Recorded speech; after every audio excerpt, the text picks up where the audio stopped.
Misal sekarang ini saya makan klepon atau melihat klepon, saya tidak melihat klepon ini seapa dari klepon di momen sekarang ini.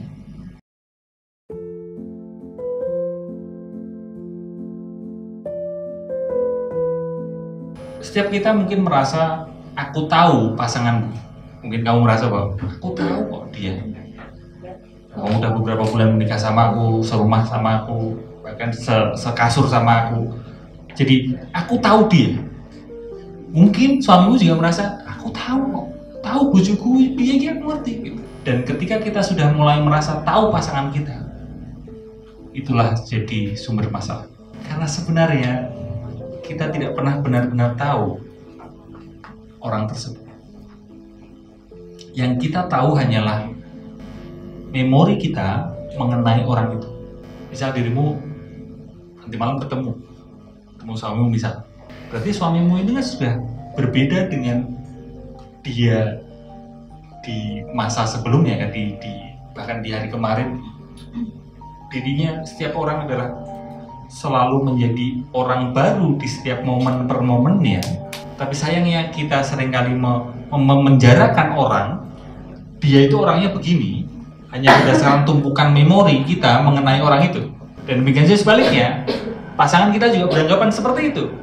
Sehingga ketika kita melakukan hal yang berbeda dengan memori dia, lalu kita langsung menyimpulkan, kok kamu berubah sih? Kita terjerat erat oleh memori kita, anggapan kita mengenai orang lain, terhadap orang lain, sedangkan kenyataan orang lain itu momen per momennya selalu berubah. Ketika mulai merasa aku tahu dia, itu sama saja kita tidak menghargai kehadiran dia. Misal kalau makanan, saya merasakan klepon. Tahu klepon teman-teman? Tahu. Misal sekarang ini saya makan klepon atau melihat klepon, saya tidak melihat klepon ini seapa dari klepon di momen sekarang ini. Yang saya lihat adalah saya melihat klepon sekarang ini berdasarkan memori saya selama ini mengenai klepon. Ini dunia perkeleponan. Jadi bisa sejak kecil remaja saya melihat klepon itu begini begitu, saya mencicipi klepon ini begini begitu dan sebagainya. Pengalaman saya bersama klepon gimana, ya kan? Naik turunnya bersama klepon bagaimana? Dan sekarang saya merasakan klepon, saya melihat klepon tidak semata-mata saya melihat seapa adanya klepon, tapi ada filter, ada penyaring, yaitu berupa memori saya selama hidup bersama klepon. Dan itulah yang saya lihat, bukan klepon seapa dari klepon sekarang. Dan marilah klepon itu diganti dengan pasangan kita masing-masing. Dan begitulah kita berelasi dengan orang.